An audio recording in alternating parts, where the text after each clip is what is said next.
Hello అందరికీ ఈరోజు నా రెసిపీ వచ్చేసి మేక తలకాయ కూర. నా స్టైల్లో ఎలా చేశానో ఒకసారి మీకు చూపిద్దామని చెప్పి షేర్ చేస్తున్నాను. ఫస్ట్ ముందుగా ఫ్రెష్గా కడిగి పెట్టుకోవాలి ఈ మేక తలకాయని. తర్వాత నేను ఇది కుక్కర్లో చేస్తున్నాను. కుక్కర్లో 3 టేబుల్ స్పూన్స్ ఆయిల్ యాడ్ చేసి 1 ఆనియన్ కట్ చేసి వేసుకొని, తర్వాత 1 టేబుల్ స్పూన్ అల్లం వెల్లుల్లి పేస్ట్, తర్వాత మేక తలకాయని అయితే దీంట్లో వేసేయాలి. తర్వాత 1 టేబుల్ స్పూన్ పసుపు, 1 టేబుల్ స్పూన్ సాల్ట్ యాడ్ చేశాను. ఇది మ్యాక్సిమం కొద్దిసేపు ఒక 15 మినిట్స్ ఆయిల్లోని కుక్ అవ్వనివ్వాలి. ఈ తలకాయ కర్రీని అయితే నేను కూడా ఫస్ట్ టైమే ట్రై చేస్తున్నాను ఇప్పుడే. సో టేస్ట్ అయితే చాలా బాగుంది. ఫైనల్గా ట్రై చేసిన తర్వాత చూసాను నేను, నాకైతే చాలా బాగా అనిపించింది. మీరు కూడా ట్రై చేసి చూడండి.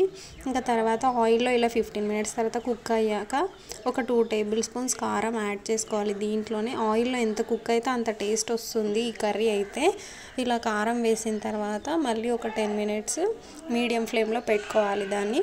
తర్వాత ఒక 2 గ్లాసెస్ వాటర్ యాడ్ చేసుకొని మిక్సీ జార్లో 4-5 కాజు ముక్కలు, 4-5 కొబ్బరి ముక్కలు వేసుకొని మిక్సీ పట్టేసి ఆ పౌడర్ని అంతా దీంట్లో వేసేయాలి. ఈ పౌడర్ వేయడం వల్ల కర్రీ చాలా టేస్టీగా ఉంటుంది.